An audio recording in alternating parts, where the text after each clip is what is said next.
Hi, and welcome to Modern Animism Radio. This is Laura Giles, your host and co-founder of Pan Society. I've been asking for your participation and questions, and you have delivered. I actually have a backlog of questions to get to, and I'm never going to catch up if I do a blog post or video for each one. So today's podcast is going to be a hodgepodge. I'm going to be talking about a few questions. And there's also like 4 or 5 other frequently asked question podcasts that both Sherry and I have answered.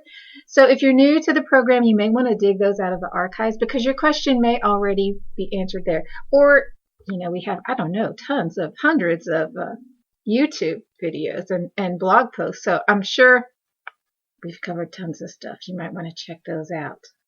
I've never done this before on the air, but I'm going to open by intoning the O. And if you don't know what that is, there is a YouTube video on the Pan Society invocation that you can check out. So let's get centered together. I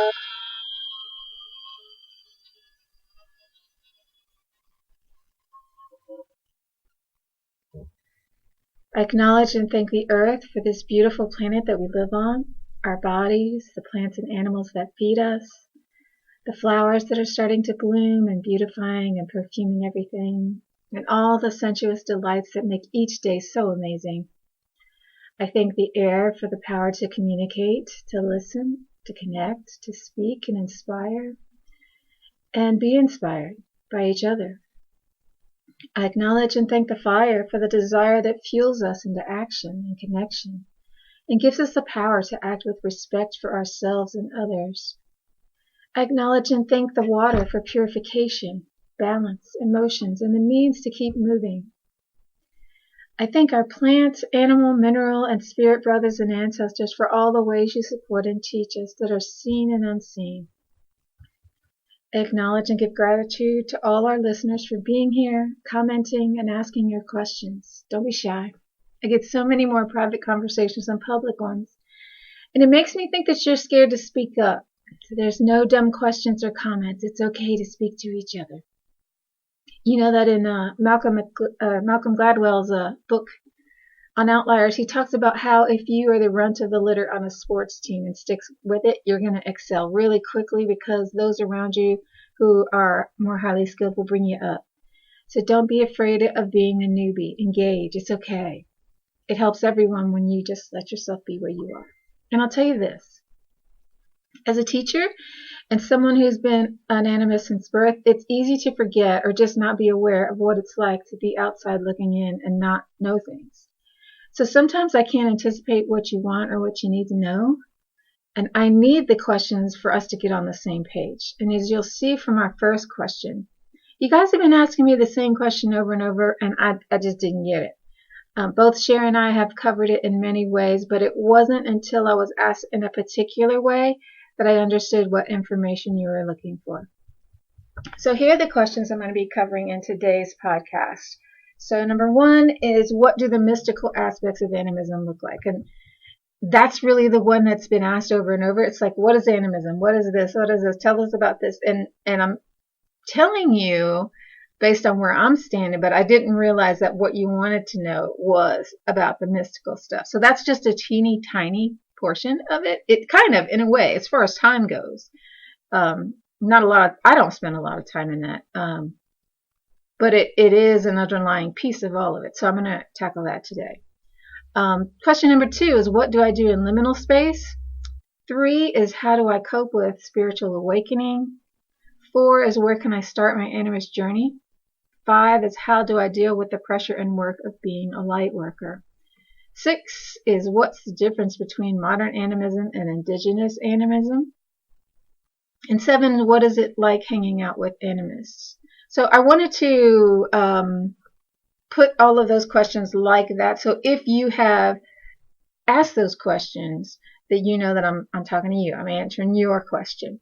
But when I start to answer them, that's going to probably get all jumbled up. So I just want to let you know I did hear you. And I will answer it. So let's go to the first one. What do the mystical aspects of animism look like? So this is I guess so. When we're talking about, your morning routine and meditation, and the mystical aspects are generally incorporated into the little things you do. So it's not something that I take time out of my day unless it's a ritual in the community, and it's just like a special thing.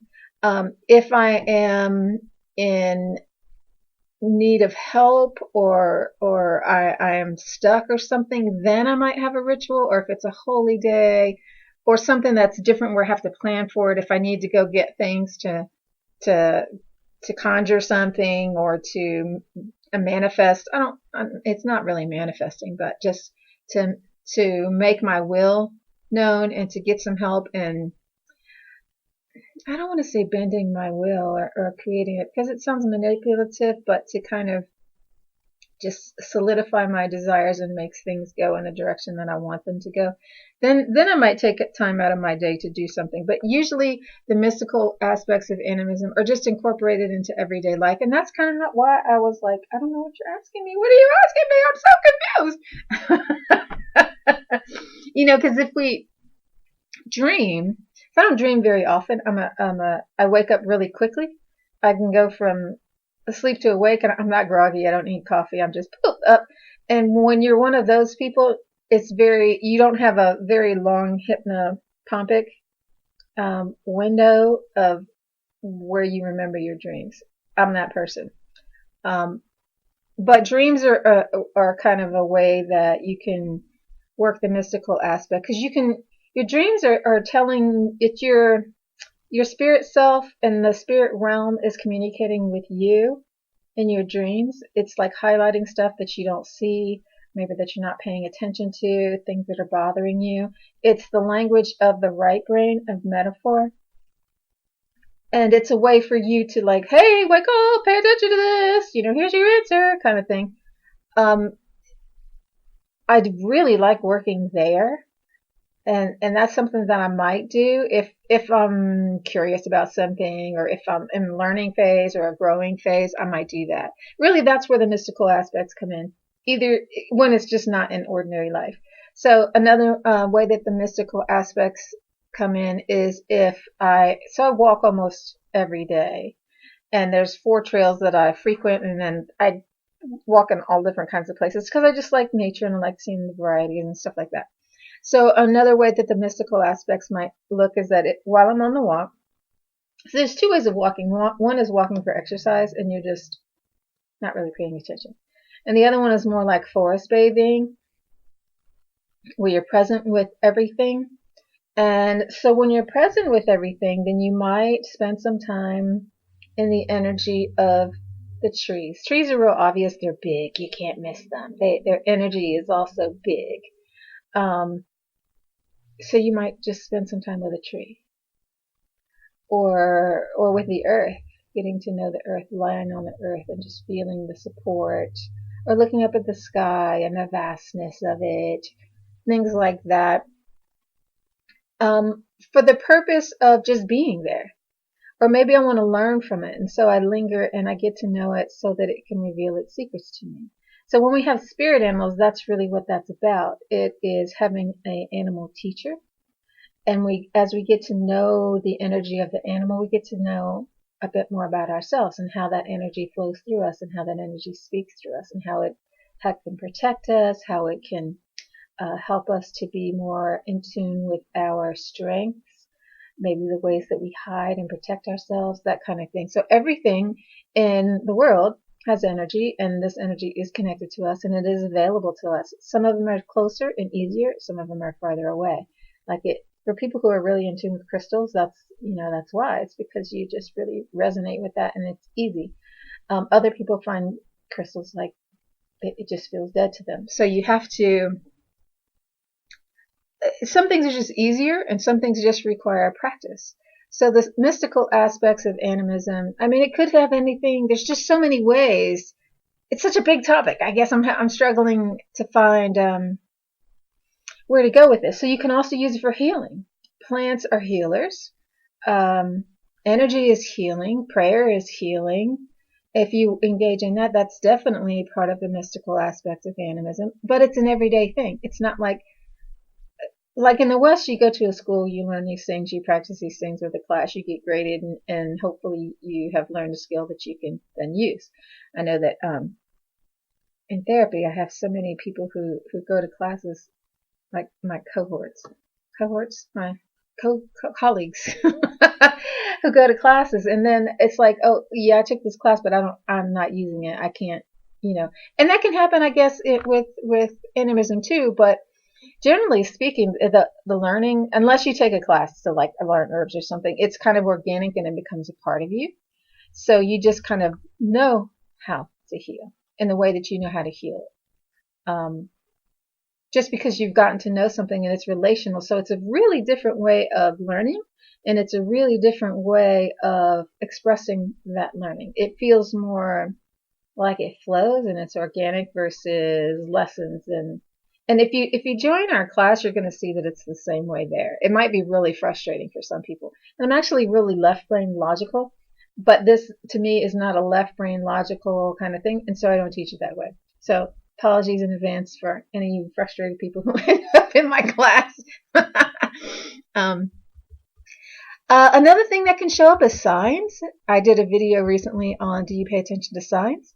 And signs are always all around us. Everything's always connected. And I have the attitude that everything is conspiring for us to be wildly happy, wildly protected, wildly interesting, curious. Everything here is for us, for our entertainment, for our growth, for our wholeness. Even the things that make us really, really sad and tear us up and threaten to destroy us are here for our highest good. And you can miss them if you don't pay attention to signs. You can miss the exit ramp. Maybe I'm on this roller coaster and it is for my highest good. I've had enough. I need to get off this ride. And here's the sign on how to do that. If I'm not paying attention, I won't see it. So all over around us, there are signs everywhere. I think that's another mystical aspect of animism. Ritual for sure. Ritual is more of a formalized thing. Well, that's what a ritual is. It's a formalized thing that you do over and over again in the same way to give it power. In the same way that can reduce the power of a thing because it can become rote. So in animism, generally we don't have rituals that we write down and this is the structure, this is there is a ritual structure, and we pretty much follow that structure, but it can be different every single time that we do it. Every moon circle is different, for example. But that structure gives a way for anybody who's coming in to kind of know what's going on. But it is a very spontaneous thing within that fabric. And that's why we don't have a lot of rituals written down.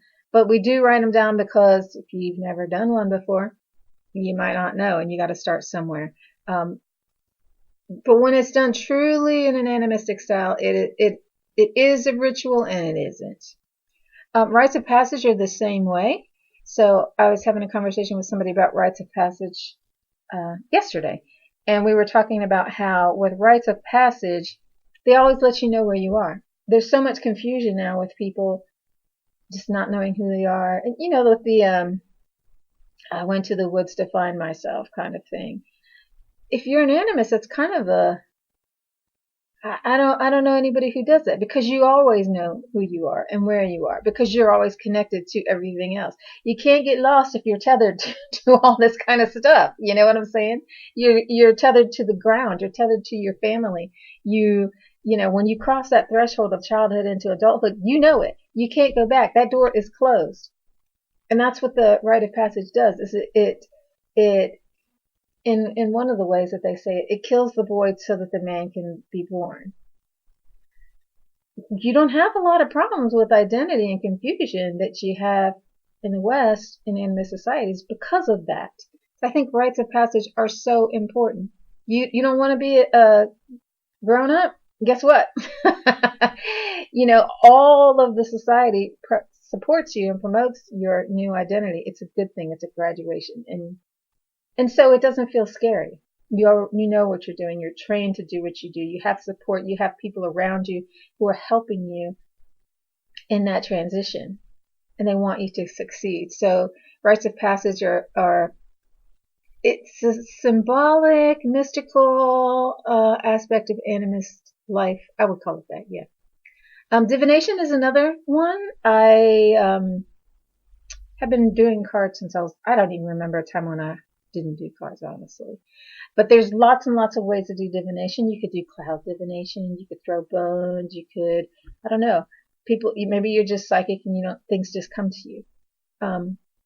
So I guess the mystical aspects of animism is really about engaging with your feminine side, the intuitive side, the right brain side, because everything that I'm saying really is right brained. And if you're living a holistic lifestyle, then this quote unquote mystical stuff is just going to be there. There's probably all different kinds of other things that I could talk about. It doesn't really feel mystical to me or paranormal to me, and that's probably one of the reasons why when people are asking the question, I was like, I don't know how to answer this. I'm not hearing this question in this way, because none of it's paranormal. It's just normal. It's just the right side brain of life. So we have the apparent world, and then we have the other world, or the imaginal world. And when you're an animist, then you're in both of these all the time.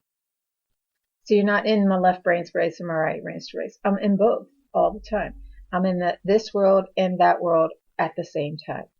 Hope that makes sense. I know if you've never had the experience of that, probably don't know what I'm talking about. But maybe that'll help you to get closer. In the class when we're doing these, this is why it's an experiential animism class. It's to give you the practice of doing that. And then all the blah, blah, blah stuff, the wordy stuff, will start to click and make sense. Or you just won't even need the words at all. You'll just have an understanding of it. So that's how it's designed to work, to give you an understanding. Because I think we can talk all day long, and talking is good. I like words. I like communicating. But until you have a felt sense of it, it's probably not going to click. Okay, question number 2. What do I do in liminal space? And how do I cope with spiritual awakening? I'm actually going to do these two together because they're really close. And you might be like, what? Spiritual awakening is a liminal space. So that's why I'm putting these two together. So for those of you who are just tuning in for the first time, liminal space is like a doorway. If you're standing in the threshold, then you are neither in this room nor the next one. You're in the space in between. The place between dawn and dusk is a liminal space. It's neither day nor night. It's kind of an in-between. And there's lots of places. The holy days are liminal spaces as the seasons change.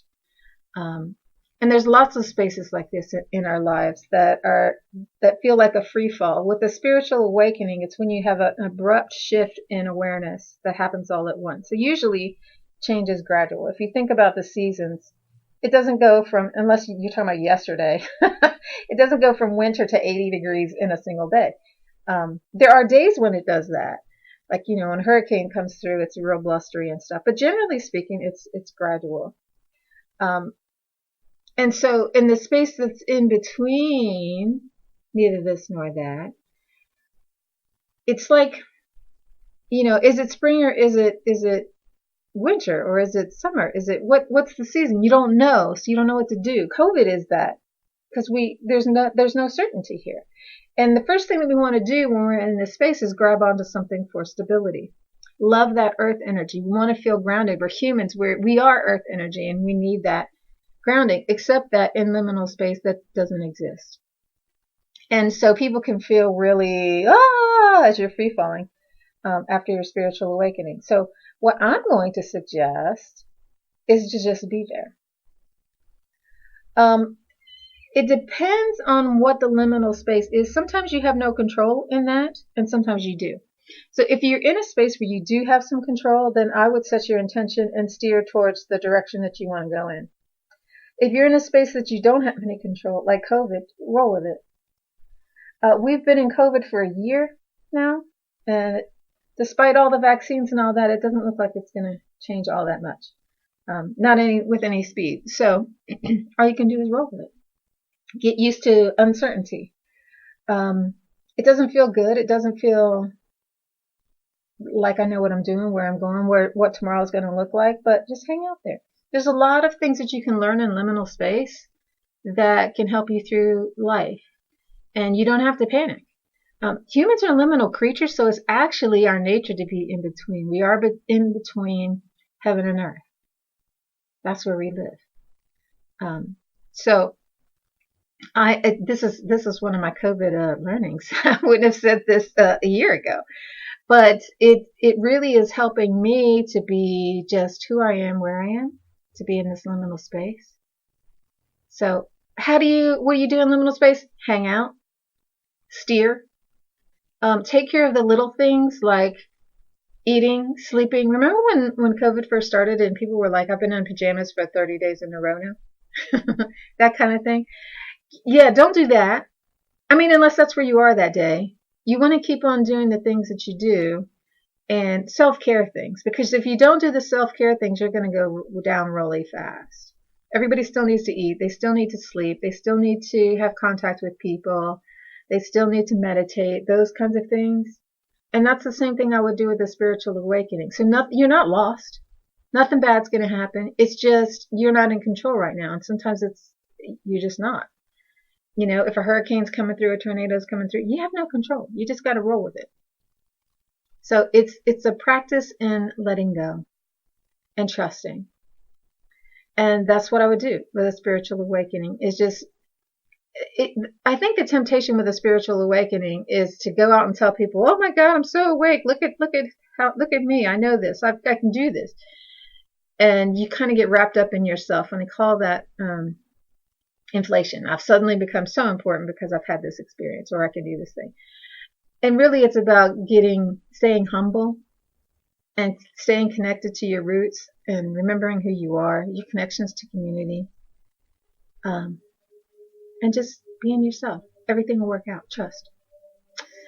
That kind of goes into number 4, which is where can I start my animist journey? And I would say right where you are. So there's nothing that you have to do. You're already on it. Everybody's already an animist. Everybody's always been sacred.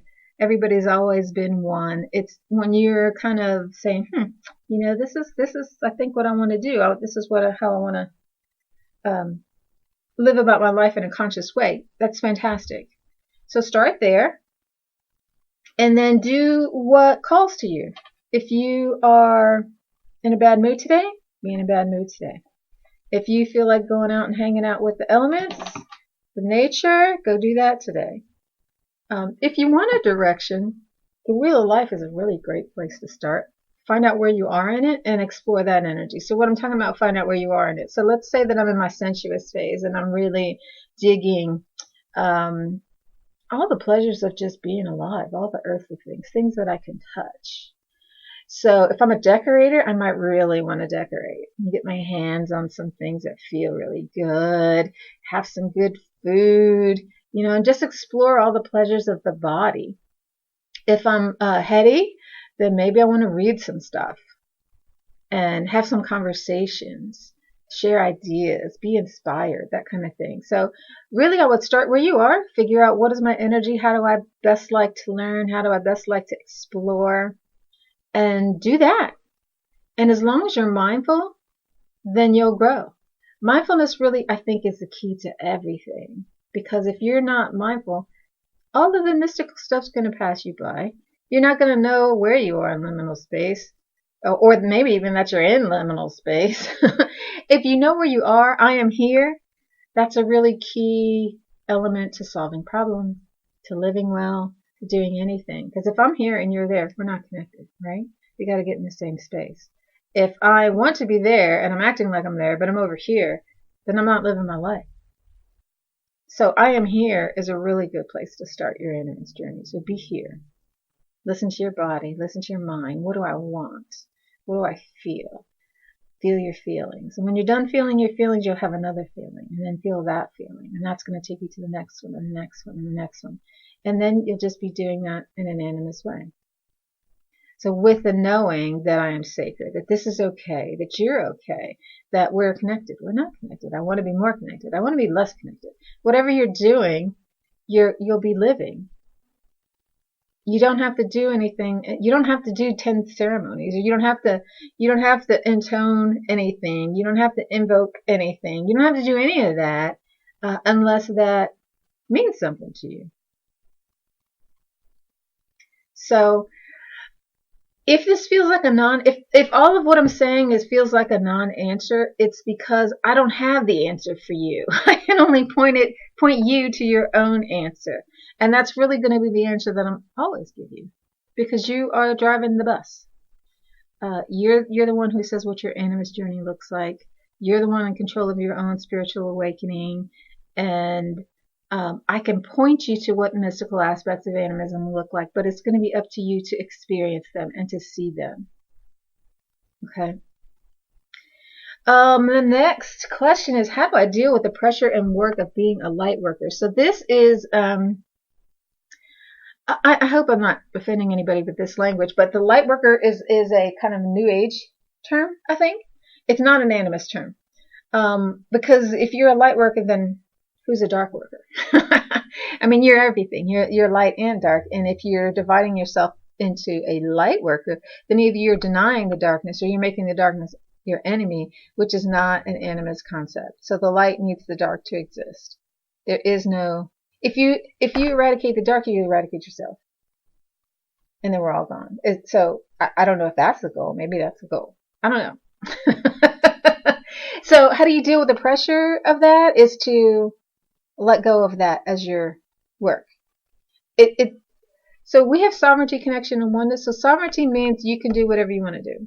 I can do whatever I want to do. Connection is the thing that keeps us from hurting each other and doing bad things. Now, it's going to happen intentionally sometimes, unintentionally sometimes, but that's kind of like the guide that keeps you in the sweet spot in the middle, on the middle path, where you're good, I'm good. But if you say I'm a light worker, it's kind of a way of saying I know better than you. I'm going to save you. And that's really not an animistic way of thinking. It's like you do you, and I'm going to do me. Now, if you're on a bridge, I'm going to try to talk you down off the bridge, because I don't want to see you hurt yourself. But you know, if it's less dire than that, then do you. I don't have to agree with what you're doing. I don't have to agree with what you're saying. It's not my journey. And you're on the perfect journey for where you are, for the things that you've experienced, for the feelings that you have, for the resources that you have, the education that you have. It's the perfect journey for you. So who am I to say, hey, wake up? Who am I to say? Maybe you're more awake than I am. So deal with the pressure of being a light worker by minding your own business. Not my circus, not my monkeys. I don't mean that to be like harsh. It's just, well, it is what it is. So yeah, it's kind of egotistical. So keep it humble. Say this is what I'm doing for me, and that way my light work is working on my own light. Maybe I need to shine my own bulb, and that's really the work of a light worker, in my opinion. Shine your own bulb. Everything has energy. If I'm shining brightly and I'm shining, in a way that resonates with other people, then maybe I can help them shine their lights. But it's not up to me to heal anybody or to change anybody. You're perfect just as you are. Okay? All right, number 6. What's the difference between modern animism and indigenous animism? This is a really good question. So I have a foot in both worlds, and indigenous animism is different. And I think it's because it is based in geography. It is based in the land. It is based in your tribe. So indigenous animism, generally those people have lived there for a long time. They have a connection with the land. Tribes are small. You know everybody in your community, and these are your people. Totally different from living in a modern world where you might not even know your neighbors. You don't know the tree in your backyard, much less the area around where you live. Totally different, isn't it? So I think the thing that you do is just do it the way that you do it. Now you're not going to, I think it's kind of silly to try to adopt the practices of an indigenous animist culture when that's not where you live, because it's holistic. Everything matters. If my ancestors are wherever, it doesn't matter where, Mongolian, And maybe my Mongolian ancestors speak to me, but I don't live in Mongolia, and I don't have that Mongolian tribe. Then it's going to be kind of foreign and weird to do all of that in Richmond. I don't know. I mean, unless it is to you. If that's authentic to you, then do that. I don't do that because I don't have the support of everything. The environment, my grandparents are not, I have real people, living people that I knew, that I could touch, that I could speak to connect with, that it doesn't feel useful, maybe close. I'm not sure. It doesn't feel like the best option to go back to ancient history. Now, if you don't have that, then that makes sense. It's what's going to tap you in. And with modern animists, I think there's not as much of a foundation. So when I ritual with modern people, they make me nervous, honestly, because I don't know how safe they are. And what they know, and that really matters when you're in altered states, because people can get crazy. Safety is really important, and you don't want to open yourself up to something that, when you're in altered states, that where you can't protect yourself. So having a tribe is really important. If you don't have one, come and see us. We're not all that tight either, honestly, as a tribe, but we're trying. We're trying to get there. We're trying to cultivate the same foundation so that we can be safe for each other and understand what we're talking about. But if to be just like hanging out in the wind, it's tough. And although we talk about solitary animists, that's even tougher, because people are social creatures. You need to be connected. You need to be connected to everything. Humans too. I know humans are scary creatures, but they're the closest thing to you. They're closer to you than plants or animals. And if you can't get along with other humans, if you can't have a relationship with other humans, then what is the relationship with yourself like? I'll just leave that there. So the last question is, what is it like hanging out with animists? I'm going to take that as Indigenous Animist, because I think that's what people mean.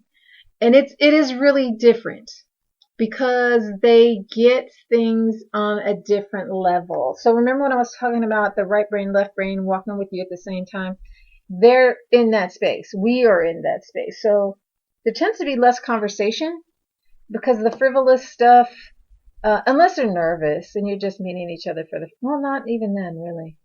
The conversations tend to be more meaningful. They tend to be less wordy, because there are things that are shared that words cannot capture, and you don't feel the need to fill the silence with chit chat, or I don't have to say blah, blah, blah, blah, blah, blah, talking about an experience, because you got it too, and I know you got it. But there's a closeness that happens because we had a shared experience, a shared amazing experience. So it could be something in a ritual or something like that. And you don't have to talk about it. There's no words that you could say that would make the understanding better. It would diminish the experience to continue to talk about it. So you don't. It tends to be more open and more honest, more vulnerable, I think.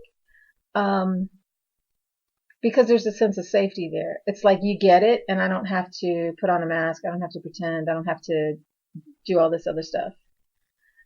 Sometimes it could be not that, because there's been lots of marginalization of animists. And so if they don't know you, that nobody can vouch for you, then there can be a real big wall too. So it depends on who it is.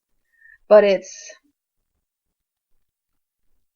I think I became a therapist because in the therapy room, that's what happens. People take their masks off, and they're more willing to be vulnerable. They're more willing to be present, more willing to be honest. And that's how I like to deal with people. When you're just out in regular society and people are talking about superficial stuff, and it's about, I don't know, life is just weird. It's not really about a whole lot of anything. Then it feels empty, and I don't really want to participate in it. And when you're with animists, they're just not like that. It's just a different deeper sense of reality, a deeper sense of connection. It's like if you, I don't know if this is true or not, but if you walked up to a tree and wanted to have a conversation, well, what would the tree say? I don't think it'd be like, hey, how you doing? You know, chit chat, chit chat, chit chat. Who cares? The tree doesn't care. It's got other things to do. It's deeper than that. It's more in tune than that. And I think the deeper that you live, the more real that you live, the less important that stuff becomes. It's not about the superficial stuff. It's not about how I look. I could be all wrinkled and everything, and you just see past that. It's an energetic way of relating to people, I think, more. I really like hanging out with animists. Really like it. I don't get to do it enough. Indigenous Animists. It's just real. And if they're irritated, they're irritated. So it's not like it's sweetness and light, because everybody has bad days and there's some not nice people. But when that happens, you know it. There's no pretense about it. So I like it. And there's some really rough characters too, and you know it. Yeah, it's more real. So thanks for the questions. That's our show for this week. Thanks for tuning in. If these types of questions pique your curiosity about animism and you want to go deeper, you can join our private communities on Facebook and MeWe. MeWe's like Facebook, but MeWe doesn't share all your private information, so that's why we have two platforms. Some people have said they don't like Facebook. There's not a lot of people on MeWe, but we hear you, so we're responsive and we're over there. I've been talking a lot about revamping the online experiential animism course. Sorry it's taken so long. We just have no money and no staff. If you want to help with that, please support and donate on our website at pansociety.net. We'd love your support. But I have created a hard deadline of Sunday, April 11th, which is the new moon in Aries, a good day for new beginnings. So come hell or high water, that's the date. I hope you will join us there, and you can find more about that at pansociety.org. The basic course is actually free. We don't believe in selling spirituality, but we do ask that you help support our mission with a donation. And the basic course is self-guided. Then there is a step-up course where you have access to me, as well as others in our group, for questions and guidance. And I encourage you to speak to each other, because we're all mirrors for each other. And if someone else is closer to your now position, meaning where you are now, their feedback may resonate more than someone who is further away. So it's good to have different perspectives. Then if you want one-on-one help, I'm available for that. You can see me at lauragiles.org. That's totally all about you, and you don't have to share any time with anybody else. So that's really the best option if you're stuck, if you need support, if you're in a liminal space and need integration, that sort of thing. So lots of ways to jump in and get started or further your journey. So thank you all for joining us on this edition of Pan Society Radio. I'm so grateful for all of you for being here and tuning in. Hope you're having a fabulous week and staying safe from COVID. See y'all next week. Bye.